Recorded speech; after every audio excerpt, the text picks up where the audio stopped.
로마서 11장 13절부터 24절까지 같이 읽겠습니다. 내가 이방인인 너희에게 말하노라. 내가 이방인의 사도인 만큼 내 직분을 영광스럽게 여기노니 이는 혹 내 고륙을 아무쪼록 시기하여 그들 중에 얼마를 구원하게 함이라.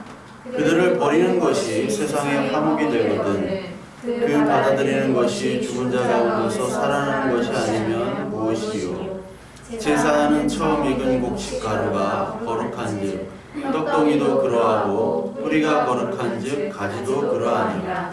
또한 가지 얼마가 꺾였는데 돌감람나무인 내가 그들 중에 접붙임이 되어 참 감람나무에 진액을 함께 받는 자가 되었은즉 그 가지들을 향하여 자랑하지 말라. 자랑할지라도 내가 뿌리를 보존하는 것이 아니요 뿌리가 너를 보존하는 것이니라. 그러면 내 말이 가지들이 꺾인 것은 나로 접붙임을 받게 하려 함이라 하리니 옳도다. 그들은 믿지 아니함으로 꺾이고 너는 믿음으로 섰느니라. 높은 마음을 품지 말고 도리어 두려워하라. 하나님이 원가지들도 아까지 아니하신즉 너도 아끼지 아니하시리라. 그러므로 하나님의 인자하심과 준엄하심을 보라. 넘어지는 자들에게는 준엄하심이 있으니 너희가 만일 하나님의 인자하심에 머물러 있으면 그 인자가 너희에게 있으리라. 그렇지 않으면 너도 지키는 바 되리라. 그들도 믿지 아니하는데 머무르지 아니하면 접붙임을 받으리니 이는 그들의 능력이 하나님께 있음이라. 내가 원 돌감람나무에서 찍힘을 받고 본성을 거슬러 좋은 감람나무에서 접붙임을 받았으니 원 가진 이 사람들이야 얼마나 더 감람나무에 접붙임을 받으랴. 아멘. 바이러스 전염병이 지금 창궐하는데 많은 또 사람들이 뭐 신천지를 심판한다 뭐 그런 말을 하는 분들이 많더라고요. 근데 우리가 바라봐야 될 것이 하나님께서는 하나님의 말씀을 제대로 따르고 순종하지 않으면 아무리 주여 주여 외친다 하더라도 하나님은 내가 너를 모른다라고 얘기를 하셨죠. 그래서 오늘 뭐 예배당에도 예배를 못하는 예배당도 많고 뭐 모임이 없다고 하는 교회도 많은데 이게 전염병을 사실 하나님께서 허락을 하신 거거든요. 허락을 하신 거를 보면서 저는 이 말라기서 1장이 생각이 납니다. 말라기서 1장 7절에 보면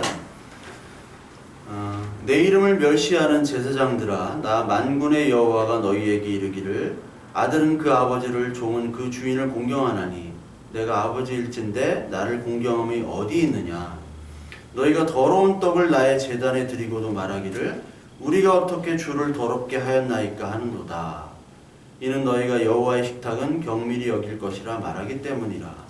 만군의 여호와가 이르노라. 너희가 눈먼 희생제물을 바치는 것이 어찌 악하지 아니하는 것이며 저는 것 병든 것을 드리는 것이 어찌 악하지 아니하냐. 이제 그것을 너희 총독에게 드려보라.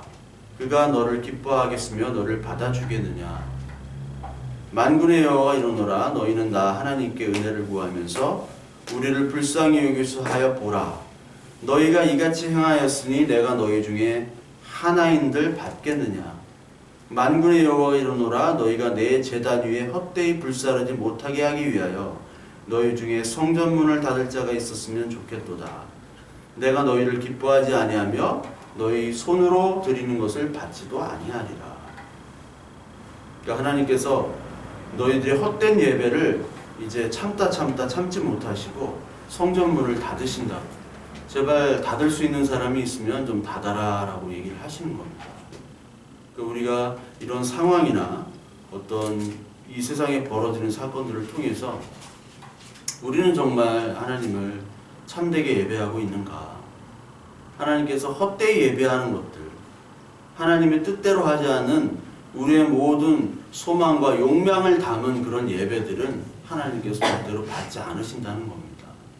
이런 사건들을 통해서 저와 여러분들이 더욱더 하나님의 말씀을 가까이 하는 저와 여러분 되시길 바랍니다. 로마서 11장 오늘 역시도 하나님의 주권으로 이스라엘을 만드신다는 것을 계속 로마서는 얘기를 하고 있어요. 그러니까 우리가 생각하기로는 지금 뭐 이런 말씀이 우리와 관계없는 말씀이라고 생각을 할 경우가 많습니다. 우리는 유대인도 아니고 이미 구원받은, 이방인에서 구원받은 사람인데 왜 자꾸 유대인을 바울은 끄집어내고 있는가? 그만큼 유대인에게는 혈통주의가 중요했던 거예요. 혈통주의가. 그래서 진짜 여기 나오는 이스라엘, 참 이스라엘은 누구냐면 이스라엘은 교회를 얘기한다고 그랬죠. 교회. 그래서 이스라엘은 하나님의 은혜로만 우리가 자랑할 것들, 우리가 하나님보다 더 사랑하는 것들을 하나님이 이제 하나 둘씩 정리를 해가시고 진짜 하나님의 자녀로 만들어진 자들을 이스라엘이라고 얘기하는 겁니다. 교회. 그게 바로 교회예요. 그래서 교회를 만드는 사건을 지금 성경에 계속 얘기하고 있고요. 그 가장 중요한 사건이 야곱에서 이스라엘이 된 사건이죠. 그러니까 우리는 예전에 야곱이었다가 환도뼈가 부러짐으로 말미암아 이스라엘이 된 겁니다.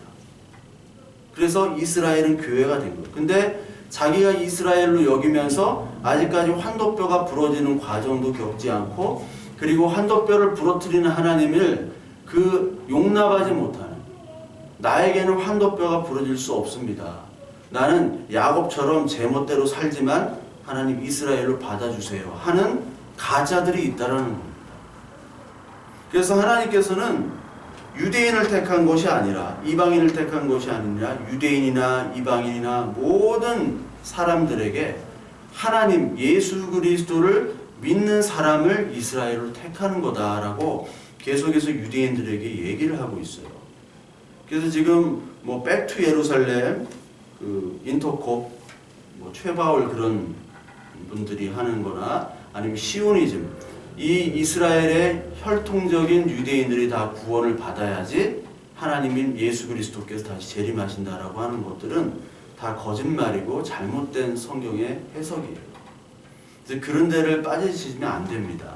시오니즘 같은데 빠지시는 분들이 있어요. 그래서 유대인들을 위해서 막 열심히 그들이 회개하고 돌아오기를 기도하고 그거는 잘못된 겁니다. 물론 유대인들이 회개하고 돌아오는 건 당연히 기도를 해야겠지만 그래야지만 예수님이 오신다는 것은 잘못된 거예요.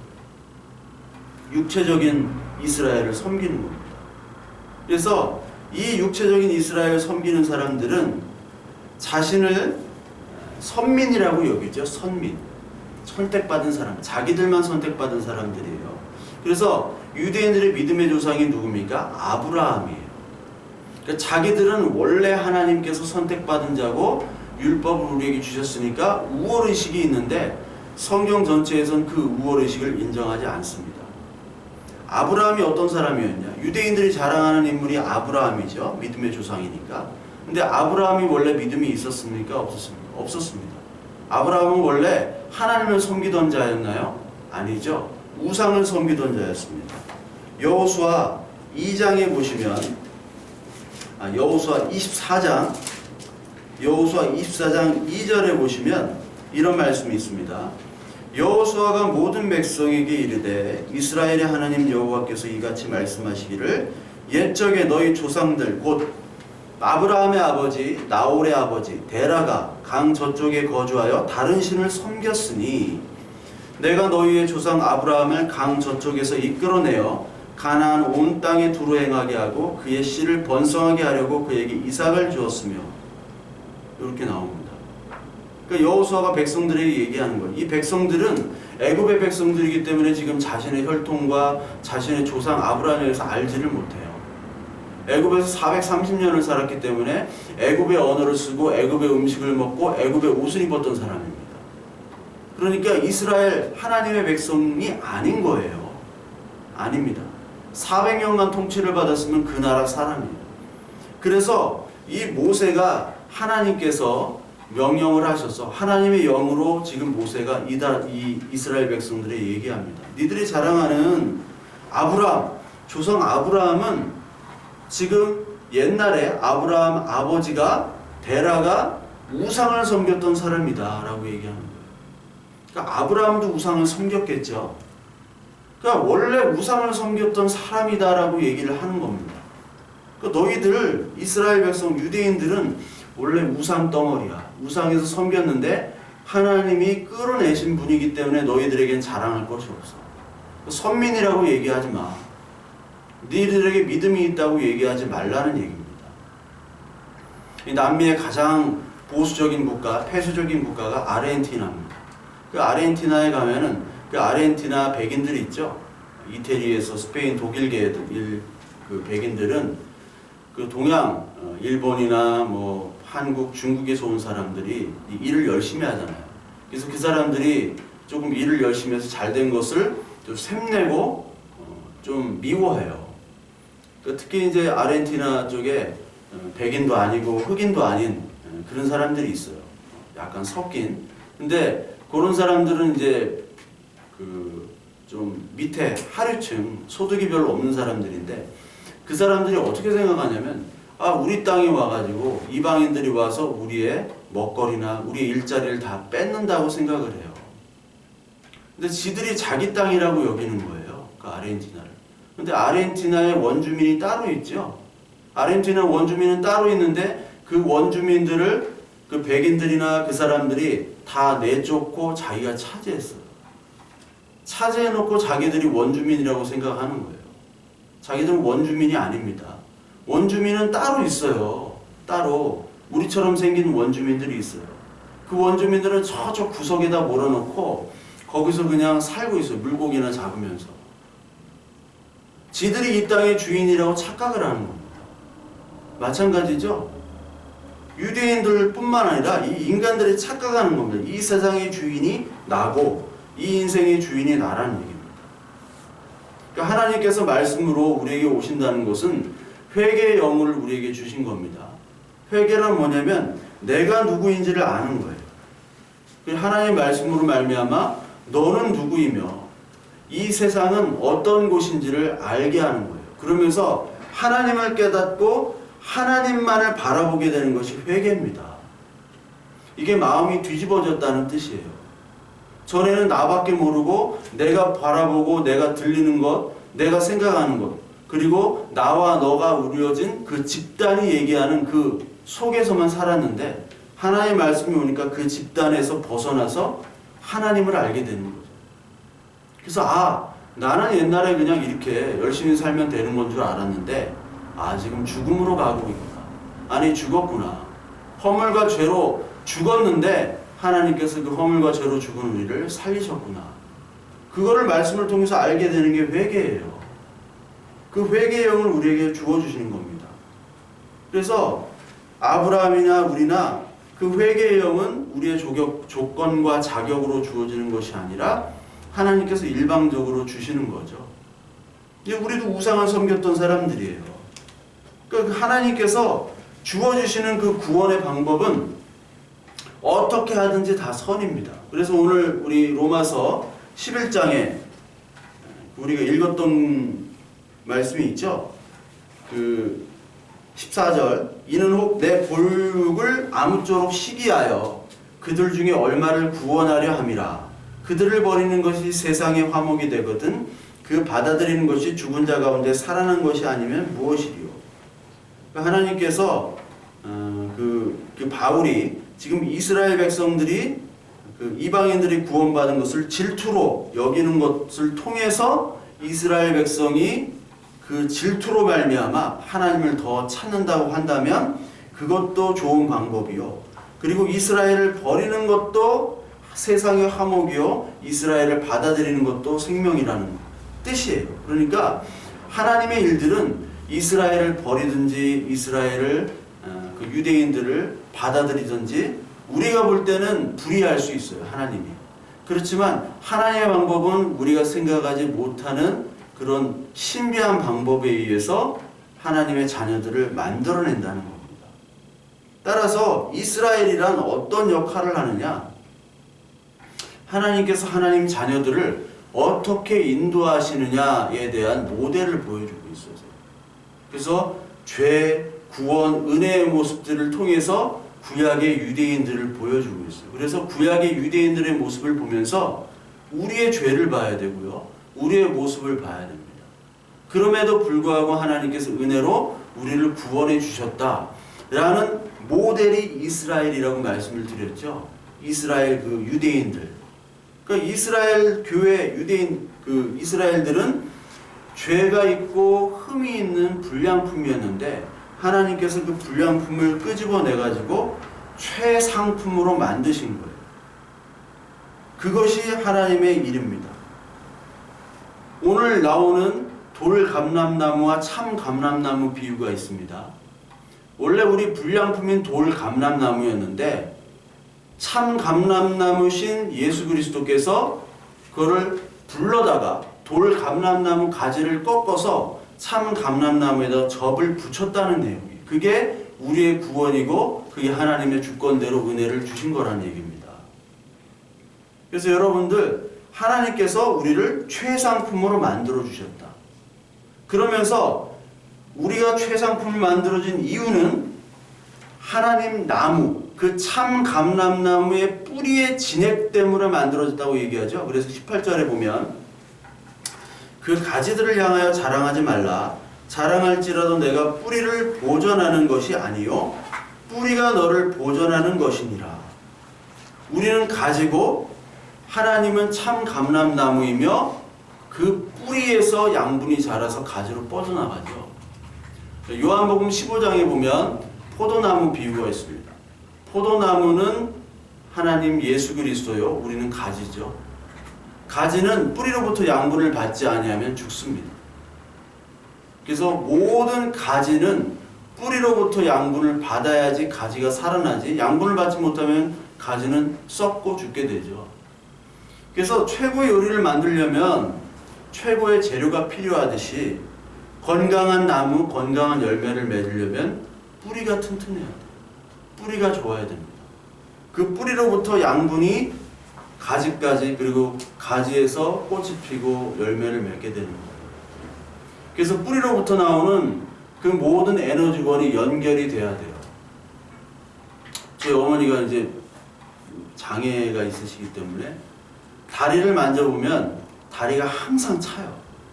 다리를 못 쓰시기 때문에. 왜 차냐? 신경과 혈관이 밑으로 통하지 않기 때문에 그래요. 그래서 늘 좀 만져줘야 됩니다. 마사지를. 통하지 않기 때문에 그래요. 마찬가지로 하나님께서 주시는 이 뿌리로부터 나오는 하나님의 말씀이 가지로 뻗어나가지 아니하면 우리는 죽는 존재예요. 죽을 수밖에 없습니다. 그래서 여기 18절에 뿌리가 너를 보존하는 것이라 라고 뿌리가 우리를 보존하는 겁니다. 참 감람나무에서 어떤 것이 나옵니까? 뿌리에서 어떤 것이 나올까요? 은혜라는 양분이 나오는 거예요. 은혜. 은혜로 말미암아 은혜의 열매를 맺어야 되는 게 우리예요. 근데 이 가지가 은혜의 열매를 맺지 못하고 자기의 열매를 맺게 되면 하나님은 그것을 불법으로 여깁니다. 농사를 짓거나 아니면 과일을 키우거나 이런 분들은 잘 아실 거예요. 열심히 내가 갖고 놨는데 열매가 이상한 쭉정이 열매가 생기는 거예요. 가지가 썩어 나가는 거예요. 그거는 문제가 있다라는 거죠. 그러니까 하나님께서 은혜의 양분들을 뿌리를 통해서 공급을 해주시는데 은혜가 아닌 자신들의 제사와 성전과 율법과 자기의 열심의 열매를 맺어서 은혜의 공급을 받지 못하고 은혜의 공급마저 거부하는 사태가 벌어지면 그거는 기능이 상실되고 그때부터 가지가 썩게 되는 겁니다. 가지가 썩게 되면 어떻게 돼요? 잘려져 나가야 되죠. 잘라야 됩니다. 하나님은 우리를 가장 좋은 상품으로 만드시려고 하는데 그 사람들은 거부합니다. 이사야서 5장 2절에 보면은 하나님께서 극상품 포도나무를 심으셨다고 얘기해요. 근데 들포도를 맺었다고 얘기해요. 이사야서 5장 2절에 보니까 땅을 파서 돌을 제하고 극상품 포도나무를 심었도다. 그 중에 망대를 세웠고 또 그 안에 술틀을 팠도다. 좋은 포도를 맺기를 바랬더니 들포도를 맺었도다. 포도를 내가 좋은 극상품 포도나무를 심었는데 들포도가 생겼어요. 그래서 이사야서 5장 4절에 보니까 내가 내 포도원을 위하여 행한 것 외에 무엇을 더할 것이 있으랴. 내가 좋은 포도 맺기를 기다렸거늘 들포도를 맺으면 어찌 됨이고. 왜 들포도를 맺었냐면 그 포도나무에서 은혜의 양분이 뻗어나지 못했기 때문이었습니다. 마태복음 7장 16절부터 20절에도 똑같은 말씀을 합니다. 좋은 나무는 좋은 열매를 맺죠. 그래서 열매로 알리라라고 예수님이 말씀을 하세요. 열매로 알리라. 그래서 많은 사람들이 어떻게 이거를 얘기하냐면 열매라는 것을 우리가 행위로 해석을 하는 분들이 많아요. 저 사람이 정말 진정한 그리스도인이 아니냐는 저 사람의 열매를 보면 안다. 열매가 뭐냐? 저 사람의 말과 행동이다. 라고 해가지고 말과 행동을 통해서 저 사람이 구원받았는지 구원받지 않았는지 우리가 판단할 수 있다. 라고 생각하는 분들이 굉장히 많습니다. 물론 예수 그리스도를 믿는 사람들은 말과 행동이 다듬어져야겠죠. 당연히. 근데 여기서 말하는 열매는 우리의 행위를 얘기하는 것이 아니에요. 그 7장 16절부터 20절까지 보면 그들의 열매로 그들을 알지니 가시나무에서 포도를 또는 엉겅퀴에서 무화과를 따겠느냐. 이와 같이 좋은 나무마다 아름다운 열매를 맺고 못된 나무가 나쁜 열매를 맺나니 좋은 나무가 나쁜 열매를 맺을 수 없고 못된 나무가 아름다운 열매를 맺을 수 없느니라. 아름다운 열매를 맺지 아니하는 나무마다 찍혀 불에 던지느니라. 이러므로 그들의 열매로 그들을 알리라. 이 말씀이 그 열매 행위로 안다고 생각하는 경우가 많은데 여기서 마찬가지로 열매를 맺지 않은 나무 그리고 썩은 가지는 잘라가지고 불에 던진다고 얘기했죠. 들포도를 맺는 것과 똑같아요. 근데 여기 앞에 보면은 가시나무에서 포도나무가 생길 수가 없죠. 가시나무는 가시나무 열매를 맺어야 됩니다. 엉겅퀴에서 무화과 나무가 맺을 수가 없어요. 그러면서 17절에 좋은 나무마다 아름다운 열매를 맺고 못된 나무가 나쁜 열매를 맺는 거예요. 그러니까 이 열매는 어디에 붙어 있냐면 나무에 붙어 있는 겁니다. 열매는. 그러니까 이 말은 뭐냐면 좋은 나무가 아니라는 거예요. 열매가. 열매가 좋지 않다는 것은 이 나무가 다른 나무라는 거예요. 다른 나무에 접붙임을 받았기 때문에 다른 열매를 맺는 거지 좋은 나무에서는 열매가 맺히지 못한다는 겁니다. 나쁜 열매가. 그러니까 너는 좋은 나무인 척하는 못된 나무라는 얘기예요.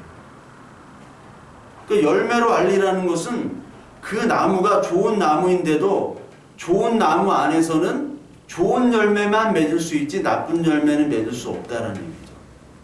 그러니까 저 사람을 볼 때 예수 그리스도를 믿는지 안 믿는지 어떻게 판단하느냐? 그 우리가 함부로 판단할 수가 없죠. 근데 말과 행동으로 판단할 수는 없어요. 여러분, 우리가 아무리 예수 그리스도를 잘 섬긴다고 하더라도 우리 말과 행동이 온전하지 않습니다. 근데 안 믿는 사람들이 얼마나 말과 행동이 바른지 아세요? 자기의 처세나 자기의 열심이나 자기의 노력으로 그렇게 인격을 다듬고 도외하려고 하는 사람 굉장히 많습니다. 스님들, 그 스님들 행자라고 하거든요. 그 스님 생활을 처음에 들어갔을 때 그 행자에 몇 년을 하려면요, 여러분 엄청난 고난이에요. 행자 생활을 하고 이제 군의까지 되려면 군의가 이제 군의는 남자고 비군의는 여자인데 그 스님이 되려면요 굉장한 고난이 필요해요. 새벽 3시부터 일어나야 돼요. 그래서 맨날 밥하고 설거지하고 빨래하고 청소하는 게 행자의 일입니다. 그 수련 과정을 겪어야 돼요. 근데 교회에는 그 과정이 없습니다. 저는 그냥 목사가 그냥 됐어요. 그런 과정이 없어요. 그러니까 그분들은 그렇게 인격을 둬야 해요. 열심히 몸으로 박박힙니다. 근데 그렇게 해도 나중에 바뀌잖아요. 근데 우리의 인격들, 세상에 정말 착하고 인격이 많은 사람들인데 그 사람이 하나님을 택한 사람이 아니잖아요. 예수 그리스도를 믿음으로 고백을 해야 되잖아요. 그러니까 우리의 행위와 우리의 행위의 열매는 맺어야 하지만 여기서 말하는 열매는 예수 그리스도의 열매에 접붙임을 받았냐라는 얘기예요. 그러니까 성경은 모든 게 다 연결이 됩니다. 따로따로 보시면 안 돼요. 그러니까 뭐 계시록만 보고 뭐 창세기만 보고 이런 사람들이 꼭 문제를 일으켜요. 다 같이 연결되어 있는 겁니다. 그러니까 하나님께서는 우리를 부르시는데 은혜로 선택해가지고 돌감람나무에 있는 우리들을 돌감람나무에서 잘라서 가져와서 자기의 참 감람나무에 붙이시는 거예요. 잘려져야 되는 거예요. 돌감람나무에. 그래서 많은 사람들이 지금 오늘도 주여 주여 외치지만 지금 내가 돌감람나무에 아직까지 있는지 아니면 참 감람나무에 접붙임을 당해서 하나님 안에 있는지를 우리가 말씀을 통해서 살펴봐야 됩니다. 그래서 하나님께서는 우리를 의인을 만들어서 부르시는 게 아니라 일단 부르시는 거예요. 의인을 만들어가지고 막 다듬어가지고 야 좋은 놈만 이렇게 부르시는 게 아니에요. 아직 죄인 되었을 때 예수 그리스도께서 우리를 위해서 죽으심을 나타냈죠. 그 죽으심이 바로 하나님의 사랑을 나타낸다고 로마서 5장 8절에 말씀하셨잖아요. 저와 여러분들이 허물과 죄로 너무나 많은데 그 가운데 있는 중에 부른 거지 깔끔해지고 깨끗해지고 멋있어지는 사람만 골라서 부르시진 않은 거예요. 그래서 돌감람나무에 있는 사람을 하나님께서 부르셨다는 겁니다. 그러니까 가지의 능력이 있는 것이 아니라 하나님의 능력이 있고 뿌리의 능력이 있고 예수 그리스도께 능력이 있기 때문에 그 예수 그리스도의 능력으로 은혜로 우리는 열매를 맺게 되기 때문에 우리에게 자랑할 것이 있습니까? 없습니까? 전혀 없어요. 그래서 교회에서는 신앙생활을 하는 게 아닙니다. 교회 와가지고 꼭 열심히 하려고 해가지고 자랑하는 사람들이 있어요. 교회에서 열심히 하지 말란 얘기가 아니라 열심히 하는데 그것을 막 생색내는 사람들끼리 지들끼리 피터지게 또 싸워요. 그러니까 아줌마들끼리 바자회 같은 거 하다가 맨날 싸우잖아요. 싸우고 뭐 돈이 어땠느니 뭐 누가 떼어먹었다느니. 교회 같은 데 가보면 꼭 교회의 어떤 여전도 회장을 중심으로 그 무리가 있고 뭐 그런 게 있어요. 그래서 그분들이 이제 뭐 식사 뭐 이런 거 다 재정을 다 담당하니까 그 곳간의 열쇠를 주려고 자기들끼리 싸운단 말이에요. 또 남자들이 정치적인 그런 야망들이 있기 때문에 밖에 나가서 못하면 교회에서 정치를 하려고 그래요. 그래서 어떻게든지 좀 힘이 있고 돈이 있으면 장로가 되려고 합니다. 돈으로라도 살려고 그래요. 그 남자들의 그 본성이에요. 본성. 정치적인 욕망. 그런 것들을 가지고 교회에서 막 일을 열심히 하는 게 하나님을 잘 섬긴다고 착각하고 있어요. 하나님을 잘 섬긴다는 것은 우리 이 생활에서 자기가 점점 내 것들을 내려놓고 하나님만 바라보는 하나님의 은혜와 사랑만을 바라보게 되는 것이 신앙생활이에요. 그러려면 교회에서는 종처럼 섬겨야 되는 것이고 종이 무슨 말을 해요. 밖에 나가서 신앙생활을 하는 겁니다. 밖에. 가정에서 하는 거고요. 직장에서 하는 거예요. 근데 가정과 직장에서는 안 해요. 교회에서만 막 열심히 하려고 해요. 그러니까 목사들, 장로 아들들이 다 그냥 아이고 저 위선자 부모들을 보면서 그러는 겁니다. 아니 집에서나 그렇게 하지. 여기서는 막 거룩한 척 보이고 막 부부들 장로님, 권사님 막 너무 막 부부들이 사이가 좋은 것 같아. 교회에서는. 근데 쇼윈도 부부예요. 쇼윈도 부부. 어떤 분이 쇼윈도 부부 생각이 안 나요. 윈도우 부부라고 이렇게. 윈도우 부부가 아니라 쇼윈도우 부부. 저도 이제 키친하고 치킨이 가끔 헷갈려요. 키친이 부엌인데 자꾸 치킨으로 나와요. 이게 교회 안에서만 이렇게 하려고 하는 거예요. 교회 안에서 신앙생활을 하는 거 아닙니다. 교회에서는 찬송하고요, 예배하고 다른 사람을 이제 섬기는 거예요. 그냥 종처럼 바보처럼. 그래서 예배가 영어로 뭡니까? 서비스잖아요. 서비스예요. 썰면 서비스를 하는 겁니다. 누구에게? 하나님께. 그리고 사람에게. 보이지 않게 하는 거예요. 꼭 교회에 나와서 보이려고 하는 거예요. 이게 자랑하는 거예요. 자랑하는 거예요. 고린도서 1장 31절에 보면 자랑을 하되 어디서 자랑을 하느냐? 주 안에서 자랑을 하래요. 주 안에서. 네. 여기 보니까 하나님께서 세상에 천한 것들과 멸시받는 것들과 없는 것들을 택하사 있는 것들을 폐하려 하시나니 이는 아무 육체도 하나님 앞에서 자랑하지 못하게 하려 하심이라. 너희는 하나님께로부터 나서 그리스도 예수 안에 있고 예수는 하나님께로부터 나와서 우리에게 지혜와 의로움과 거룩함과 구원함이 되셨으니 기록된 바 자랑하는 자는 주 안에서 자랑하라 함과 같게 하려 함이라. 주 안에서 자랑하래요. 주 안에서 내가 나 된 것은 하나님의 은혜다. 요것만 자랑하는 거예요. 그러니까 조금만 뭐가 잘 되고 하면 간증을 하려고 그러죠. 이 인간들이 하도 입이 근질근질해가지고 아 이렇게 해주신 분은 하나님이다 라고 하면서 지자랑을 하는 거예요. 그런 것들이 꼭 덜 된 사람들이 이렇게 하는 겁니다. 그러니까 우리에게 자랑할 것은 아무것도 없고 하나님을 자랑하는 거예요. 하나님의 능력. 나는 아무것도 능력이 없는데 하나님께서 우리를 접붙여 주셨다. 그 접붙임의 능력을 자랑하는 겁니다. 그래서 우리는 원래 돌감람나무예요. 버려지는, 아무도 주목받지 아니하는 버려진 쓰레기와 같은 불에 불 쑤시는 게 뭐죠? 부직갱인가요? 그걸로 쓰임 받아야 되는 존재인데 불구하고 하나님이 그거를 가져다가 불에 태워진 그거를 버리려고 하는 것들을 돌감람나무였던 우리를 참감람나무의 부침을 받게 해주신 겁니다.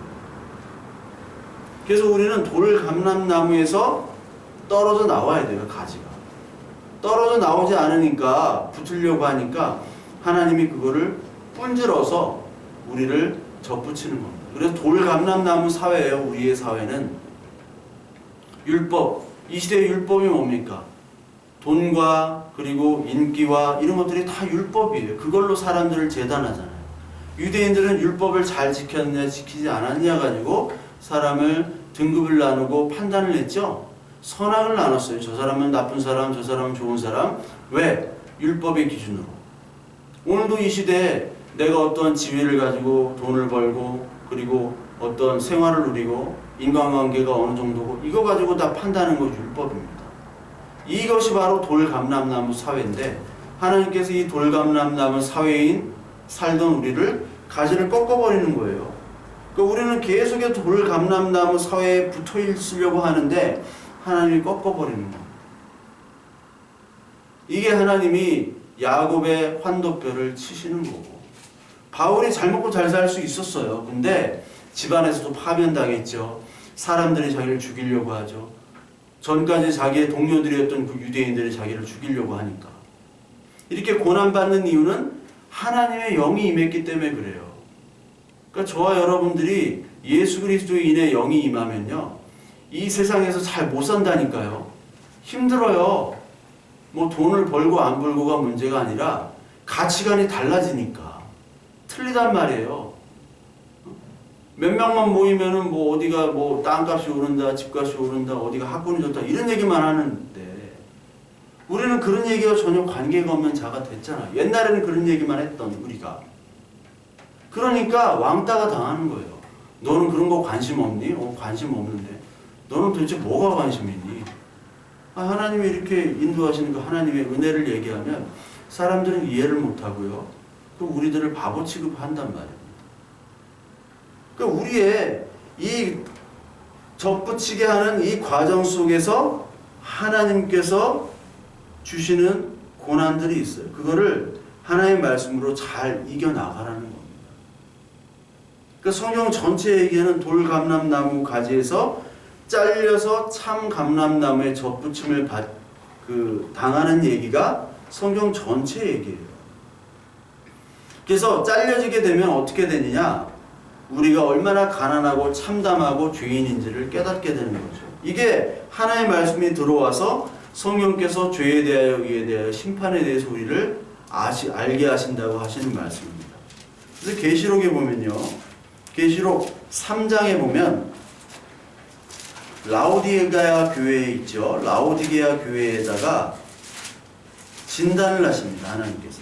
라오디게아 교회에 진단을 하시는데 3장 17절부터 19절까지 보면 내가 말하기를 나는 부자라 부유하여 부족한 것이 없다 하나 내 곤고한 것과 가련한 것과 가난한 것과 눈먼 것과 벌거벗은 것을 알지 못하는도다. 그러니까 하나님께서 그 가지를 꺾으시면 이제 내가 알게 되는 거예요. 곤고한 것, 가련한 것, 가난한 것, 눈먼 것을 알게 되는 겁니다. 근데 돌감람나무 있을 때는 이것을 몰라요. 그래서 하나님께서 접붙임을 해주시면 그 18절부터 나옵니다. 내가 너를 권하노니 내게서 불로 연다는 금을 사서 부유하게 하고 흰옷을 사서 입어 벌거벗은 수치를 보이지 않게 하고 안약을 사서 눈에 발라보게 하라. 이게 바로 접붙임을 당하는 하나님의 은혜인 거예요.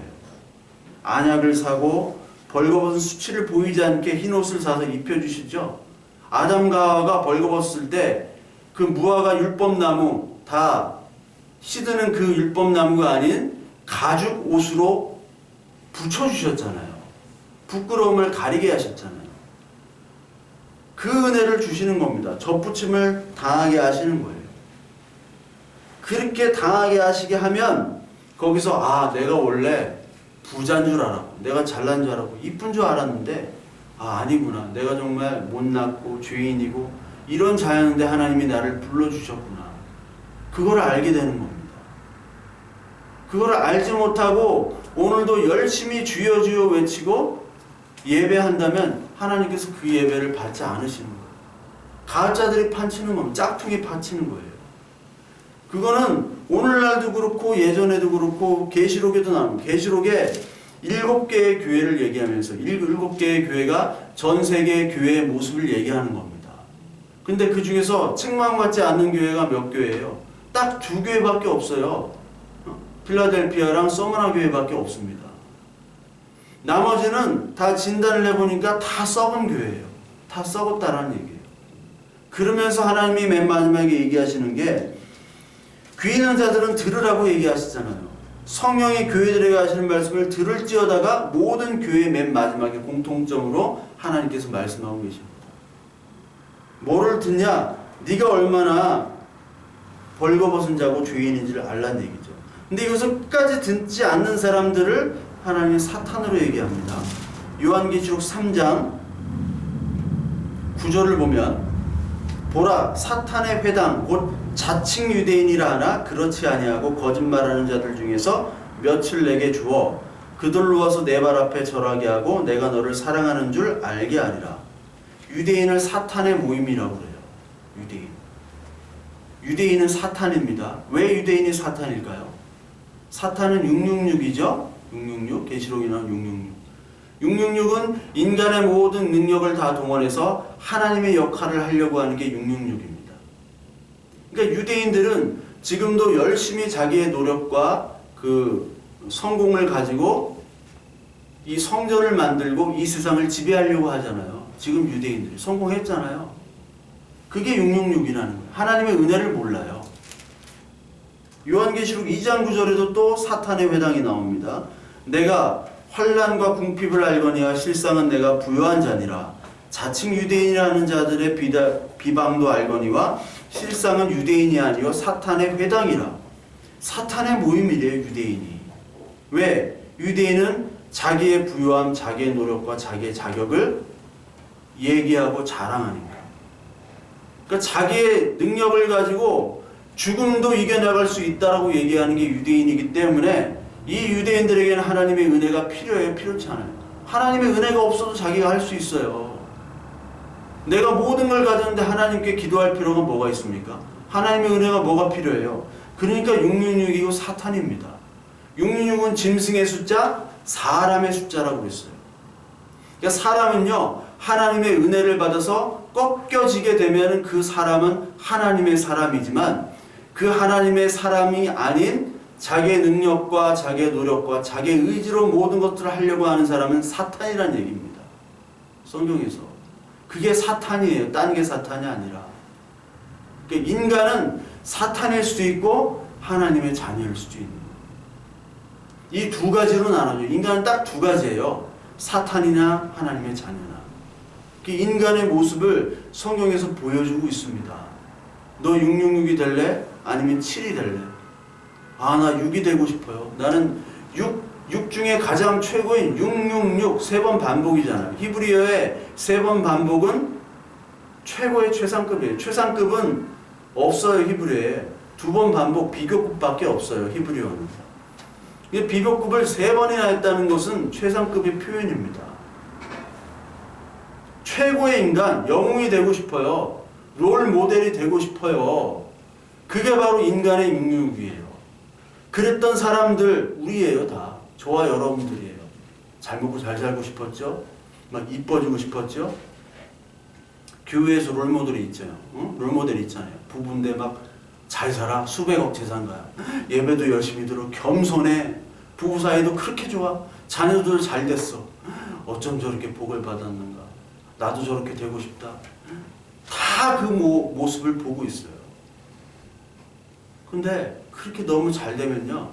하나님을 섬길래야 섬길 수가 없어요. 진짜 하나님의 자녀는 하나님이 겸손하도록 만드세요. 물론 뭐 그런 분들도 있을 수 있습니다. 모든 게 다 완벽한 분들도 있을 수도 있겠죠. 근데 하나님의 목적은 이 땅에서 모든 걸 잘 되게 하는 게 아니라 하나님의 목적은 뭐예요? 생명을 주시는 거죠. 우리에게 생명을 주시는 거예요. 6이었던 우리를 7로 만드는 거예요. 그 과정에 모든 우리의 희로애락과 우리의 뭐 고생도 있고 좌절도 있고 낭망도 있는 모든 것들은 다 7로 되기 위한 과정이기 때문에 그게 선이에요. 선. 그러니까 모든 것이 합력하여 선을 이룬다는 말이 그 말이에요. 그 선을 이루기 때문에 하나님은 진짜 그리스도인으로 만들겠다라는 거예요. 그래서 자신들의 가치와 성공을 투영한 사람들, 그래서 율법 아래 자기들이 만든 법체계 안에 있는 사람들은요, 어떻게 하면 돌감람나무에서 잘라지지 않을까? 그걸 궁리만 하고 그 방법만 생각해요. 처세술도 좋고 기술도 좋고 방법에 몰두하기 때문에 아주 능력도 좋습니다. 근데 내가 자랑할 것도 없고 내세울 것도 없고 은혜밖에 없습니다. 그 은혜 안에 머물려고 하는 사람들은 참 감람나무에 원래 잘려가져야 되는데 접붙임 받은 그 능력이 하나님께만 있습니다라고 하나님의 은혜만을 자랑하는 사람들이죠. 이 사람들은 좀 어리숙하고 바보 같아요. 어리숙하고 바보 같아요. 너는 무슨 재무주사니? 너는 교회 나가면 좋니? 하나님 성경 말씀을 그렇게 보면 뭐 돈이 나오니 떡이 나오니 뭐 먹고 살 수 있니? 맨날 이런 소리만 듣는 거예요. 바보 같은. 근데 내가 할 수 있는 일이 없어요. 여러분 만약에 장애를 가졌다고 생각해 보세요. 내가 할 수 있는 일이 아무것도 없잖아요. 그러니까 기댈 수밖에 없어요. 능력 있는 사람을 기댈 수밖에 없고 그 사람의 도움을 간정할 수밖에 없습니다. 그게 바로 하나님이에요. 환도뼈를 치게 만드셨어요. 그러므로 너는 내 안에만 머물러야 돼 라고 하나님이 너는 내 거야. 너를 지명하여 너를 불렀노니 너는 내 아들이라. 그걸 하나님께서 보시는 거예요. 근데 이 가짜들은 참 교묘해서 접붙임 당한 것 같은데 접붙임을 당하자마자 또 그걸 자기 자랑으로 이용하는 사람들이 있죠. 아까도 말씀드렸듯이 하나님의 은혜만 받았다고 하는데 받자마자 그냥 막 간증하러 다니고요. 자랑하기 바쁜 인간들이 있어요. 가짜입니다. 그리고 열심히 막 하는데 왜 너는 나보다 열심히 못해? 정죄합니다. 그런 자들을 위해서 하나님께서 오늘 22절을 또 말씀하시는 거예요. 그러므로 하나님의 인자하심과 준엄하심을 보라. 넘어지는 자들에게는 준엄하심이 있으니 너희가 만일 하나님의 인자하심에 머물러 있으면 그 인자가 너희에게 있으리니 그렇지 않으면 너희가 찍히는 바 되리라. 우리는 늘 하나님께서 인도해 주시고 접붙임을 받았는데 그 접붙임을 받았음에도 불구하고 뭐만 자랑해야 되냐? 하나님의 인자하심. 그리고 준엄. 동시에 하나님은 엄하신 분입니다. 구원과 심판이 있는 분이에요. 그러니까 네가 섰다고 하는 자 조심하라. 넘어질까. 먼저 된 자가 나중 되는 겁니다. 섰다고 하는 자들 조심해라. 네가 인자 안에 머물러 있어. 하나님의 사랑 안에 머물러 있고 은혜 안에 머물러야지. 네가 네 자랑하고 네가 잘됐다고 뭐 다른 사람을 정죄하는 자리로 바로 또 돌아가게 된다면 하나님이 심판하겠다는 거예요. 찍혀버리겠다. 근데 요 말씀을 하면 그러면 하나님이 행위에 따라 우리를 구원의 취소가 되고 다시 번복을 하십니까? 이렇게 얘기하는 분들이 있어요. 근데 이 말은 뭐냐면 하나님 한번 택한 사람은 하나님이 은혜를 끝까지 주셔서 구원을 해주세요. 근데 너희들이 항상 하나님 앞에 은혜만 바라봐라. 은혜 안에 머물러라 라고 하는 어떻게 보면 경고의 메시지자 하나님의 어떻게 보면 책망의 메시지인 거예요. 그래서 바울도 고린도전서 9장에 뭐를 얘기했냐면요. 바울이 열심히 전도를 했습니다. 그렇죠? 열심히 전도를 했는데 내가 이렇게 전도하고 하나님의 말씀을 전하는데 나중에 버림받으면 어떡하지? 그럴 수 있잖아요. 아, 내가 진짜 이게 하나님의 말씀인 줄 알고 이쪽으로 가는데 아니면 어떡해요? 저쪽에 있는 사람들이 진짜면 어떡해요? 그런 생각이 들죠. 아, 내가 열심히 하나님 믿었는데 아, 천국이 없어. 지옥도 없어. 에? 그럼 어떡하지? 다 그런 의심이 있단 말이에요. 그때 이 바울이 똑같은 얘기를 하고 있어요. 고린도서 9장 23절에 내가 복음을 위하여 모든 것을 행함은 복음에 참여하고자 함이라. 운동장에서 다름질하는 자들이 다 달릴지라도 오직 상을 받은 사람은 한 사람인 줄 너희가 알지 못하느냐. 너희도 상을 받도록 이와 같이 다름질하라. 이기기를 다투는 자마다 모든 일에 절제하나니 그들은 썩을 승리자의 관을 얻고자 하되 우리는 썩지 아니할 것을 얻고자 하노라. 그러므로 나는 다름질하기를 향방 없는 것 같이 아니하고 싸우기를 허공을 치는 것 같이 하며 내가 내 몸을 쳐 복종하게 함은 내가 남에게 전파한 후에 자신이 도리어 버림을 당할까 두려워함이로다. 자기의 몸을 쳐서 복종하게 한대요. 내가 복음을 전하지만 나중에 하나님께 버림을 당할까 두려워하기 때문에 이 두렵고 떨리는 마음으로 늘 겸손한 마음으로 아, 내가 섰다고 내가 하나님의 복음을 전하는 가르치는 자로 누구를 막 가르치고 정죄하고 더 열심히 하라 하면서 자기는 안 할 수가 있잖아요. 그러니까 자기는 항상 부족한 자고 하나님의 은혜 아니었으면 나는 아무것도 아닙니다를 늘 고백하는 자로 살으라는 그 말씀이에요. 늘 하나님 앞에 준엄한 하나님 앞에서 하나님의 사랑만을 간구하는 자로 살아야 된다라는 경고의 메시지입니다. 그렇게 살으라는 얘기예요. 접붙임을 당한 이 사람들은 그렇게 살으라는 것을 오른 로마서에도 얘기하기 때문에 로마서 11장까지는 하나님의 말씀과 이 유대인들의 율법에 대한 율법이 복음으로 바뀌는 것에 대해서 얘기를 하는데 로마서 12장부터는 이제 생활에 대해서 얘기를 해요. 즉 11장까지는 네가 접붙임을 받았다면 이제 그 접붙임을 받은 자로서의 생활, 즉 하나님의 접붙임을 받은 자로서의 열매를 맺는 온전한 그리스도인으로 열심히 생활해라라는 얘기가 12장부터 나오고 있어요. 우리도 열심히 노력을 해야 되는 겁니다. 하나님 접붙임 받은 자로서. 그 얘기를 12장부터 하는 겁니다. 그래서 하나님께서 이 접붙임 받은 이 말씀에 새겨지면요, 그때부터 하나님께서 능력으로 또 우리의 노력도 필요하죠.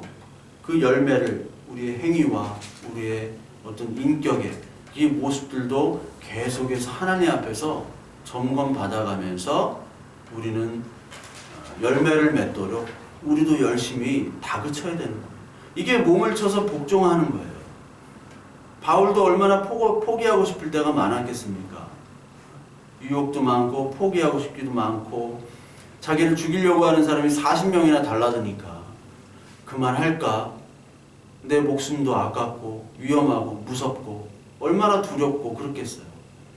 그럼에도 불구하고 하나님의 은혜와 사랑만을 가지고 갔던 자, 우리도 역시 그렇게 하라는 얘기입니다. 멸시와 조롱 속에서 하나님의 은혜를 붙잡으라는 얘기예요. 언젠가는 하나님의 말씀이 진리로 나타나기 때문에. 그래서 이렇게 자격이 없고 이렇게 참 모자란 우리를 부르시는 것 자체가 신비예요. 신비. 신비. 그래서 로마서 11장 33절에 깊도다 하나님의 지혜와 지식의 풍성하며 그의 판단을 헤아리지 못할 것이며 그의 길은 찾지 못할 것이로다. 누가 주의 마음을 알겠느냐? 누가 그의 모사가 되었느냐? 그러니까 하나님은 왜 우리를 부르시고 왜 저 사람은 정말 부르심 당한 마땅한 사람처럼 보이지만 부르시지 않는 사람이 있어요. 나같이 모자란 사람을 부르고 그게 신비라는 얘기입니다. 그게 하나님의 지혜고 그게 하나님의 선택이에요. 하나님의 택하심이에요. 근데 그 하나님의 택하심에는 후회나 그리고 실수가 없으시죠. 그래서 로마서 11장 29절에 하나님의 은사와 부르심에는 후회하심이 없느니라 라고 나오는 거예요. 여기서 이 한글 성경은 하나님의 은사, 꼭 우리 이제 은사파들은 이 은사란 말을 성령 방언으로 얘기해요. 성령이 주시는 뭐 방언이다, 뭐 신유의 은사다. 그 은사는 뭐예요? 이 은사는 선물입니다. 하나님의 은사란 뜻은 우리에게 구원을 주셨다는 거예요. 은사를. 그 은사로 하지 마세요. 옛날엔 유대인의 회당, 지금 오늘은 뭐 회당이라고 나왔어요. 계시록에. 유대인의 회당이 사탄이다. 근데 옛날에는 그냥 회라고 나왔죠. 회. 그 회를 문자적으로 사시미로 하는 사람이 있어요. 사시미. 그것처럼 여기 하나님의 은사를 하나님은 방언 주고 뭐예요? 치유의 은사 주고 막 이런 거 주잖아요. 그걸로 아는 사람이 있어요. 그게 아니라 선물이라는 뜻이에요. 이것도 바꿔요. 하나님의 선물과 부르심. 선물은 뭐냐? 구원인 거죠. 우리에게 구원을 주시는 거는 실수도 없고 후회도 없으신 거예요. 그래서 민수기 23장 19절에 보면 하나님은 인생이 아니시다라고 나와요. 하나님은 사람이 아니시다라는 얘기예요. 시건치 아니하시니 후회가 없으시도다. 요 말을 하세요. 말씀하신 바를 행치 않으시며 하신 말씀을 실행치 아니하시리라. 우리 사람은요 늘 실수를 합니다. 가장 큰 실수는 말 실수죠. 함부로 말하고요. 함부로 맹세를 해요. 아, 내가 이거 안 하면 내가 손에 장을 지죠. 근데 장 안 지죠. 안 돼도. 꼭 맹세를 하고 지키질 않아요. 아, 이거 돈 내일 갚을게. 돈 못 받은 분들 많죠? 못 받아요, 그거. 사람은요, 시건을 한다고요, 시건. 옛날 성경은 이제 시건이라고 나왔는데, 시건이라고 했는데, 여기 민수기 23장 19절에 보면, 하나님은 사람이 아니시니 거짓말을 하지 않으시고라고 나와요. 옛날에 시건. 말을 먹는 거예요, 그냥. 말을 딱 뱉어놓고 없는 셈 치고 하는 거예요. 네가 그랬잖아. 아니, 내가 언제 그랬어. 그게 인간의 말이에요, 인간의 말. 근데 하나님은요, 한 번 뱉은 말을 다시 변치 않게 하십니다. 거짓말을 안 하세요. 하나님은 너, 내가 택했어. 너 구원자야. 딱 잡아주면요, 우리가 어떻든지 하나님이 자녀로서 이끌도록 하나님이 만들어주시는 거예요. 우리가 이쪽으로 계속 가고 싶어도 그쪽을 못 가도록 계속 만드는 거예요, 계속. 하나님은 인생이 아니시고 실수가 없으신 분입니다. 하나님은 언약의 하나님이기 때문에 그 언약을 자신을 위해서 끝까지 이루신다는 겁니다. 자신을 위해서. 불의하지 않으세요. 히브리서 6장 한번 볼까요? 히브리서 6장에 보면 하나님은 불의하신 분이 아니라고 나옵니다. 6장 10절 하나님은 불의하지 아니하사 너희 행위와 그의 이름을 위하여 나타낸 사랑으로 이미 성도를 섬긴 것과 이제도 섬기고 있는 것을 잊어버리지 아니하시느니라. 우리가 간절히 원하는 것은 너희 각 사람이 동일한 부지런함에 나타나 끝까지 소망의 풍성함에 이르러 게으르지 아니하고 믿음과 오래 참음으로 말미암아 약속들을 기업으로 받는 자들을 본받는 자 되게 하려 하는 것이라. 하나님은 불의하지 않기 때문에 우리를 성도로 부르시고 그리고 소망의 풍성함으로 하나님 나라를 바라보도록 이 땅에 살아가도록 하나님이 인도하신다. 줄탁동시라는 말씀을 옛날에 드렸는데, 줄탁동시는 어미가 알을 깨고요, 그 안에 있는 새끼는 또 안에서 깨요. 그래서 위아래로 쪼는 게 줄탁동시예요. 그렇듯이 하나님께서 오늘 우리에게 은혜를 주시고 동시에 그 은혜를 받은 우리는 우리의 아까 바울이 얘기한 것처럼 몸을 쳐서 복종하는 그 모습이 있어야 되는 거죠. 그 모습이 어디까지냐는 몰라요. 우리가 그걸 판단할 수는 없어요. 야, 나는 이 정도 하는데 너는 왜 못해? 이렇게 하면 안 되는 겁니다. 예.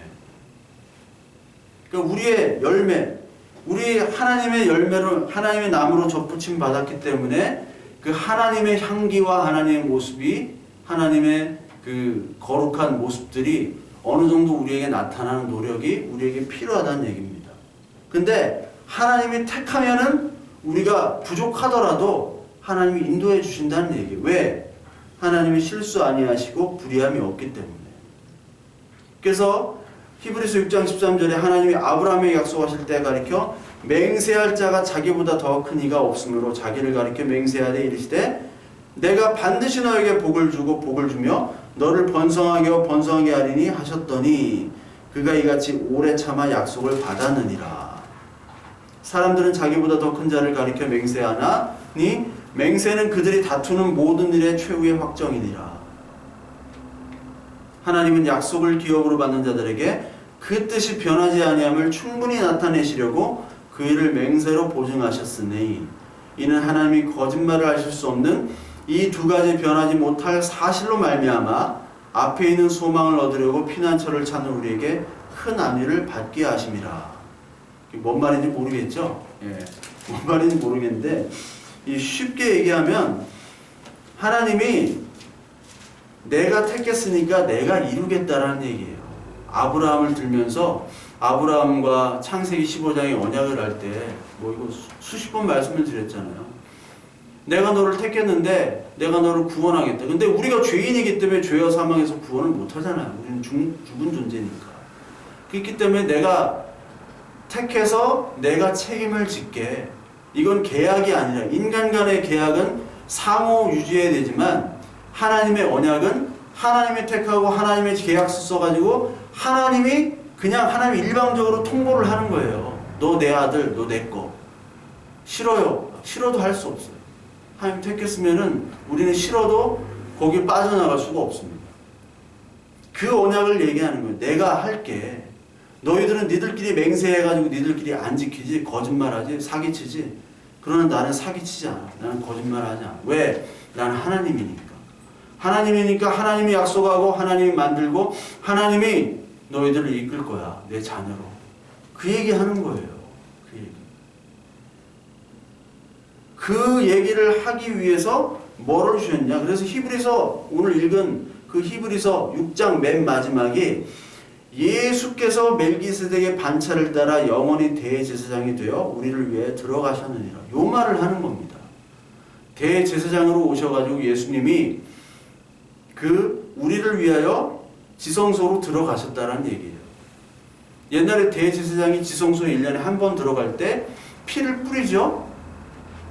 근데 예수님은 대제사장으로 오셨는데 옛날에 그 구약 제사는 대제사장이 제물의 피를 가져갔는데 신약의 예수님은 대제사장이 스스로 자기가 제물이 된 겁니다.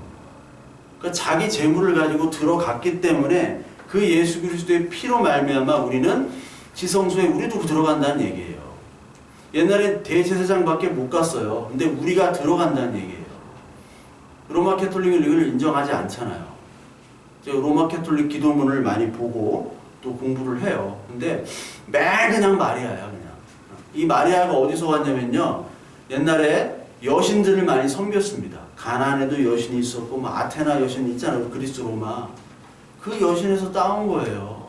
여신으로 신 삼을 만한 게 없나 보니까 마리아가 있네. 로마 캐톨릭은 그걸 하고 있어요. 그 기원이 가나안 기원이고 메소포타미아, 그리스, 로마 거기 여신들을 따라온 겁니다. 태양신과 여신과 그러니까 거기 신들이 많아요. 로마 캐톨릭은 성인들도 다 신들처럼 모셔요. 기도할 때 예수 그리스도 아니라 마리아 그리고 뭐 성자를 기도합니다. 그러니까 하나님께서 원하시는 것은 인간이 아니라 예수 그리스도를 통해서만이 보혈로 구원을 받는다. 요거를 얘기하시기 위해서 그 언약의 맨 마지막 클라이막스는 내가 예수 그리스도 죽일게. 그래서 넌 들어올 수 있어. 그게 접붙임을 받는 얘기예요. 그 접붙임을 통해서 너는 살아있는 거야. 이 접붙임으로 떨어져 나가면 너는 죽어. 좋아요, 여러분들. 오늘도 예배하는데 이 예배 가운데 이 말씀이 접붙임을 당하는가?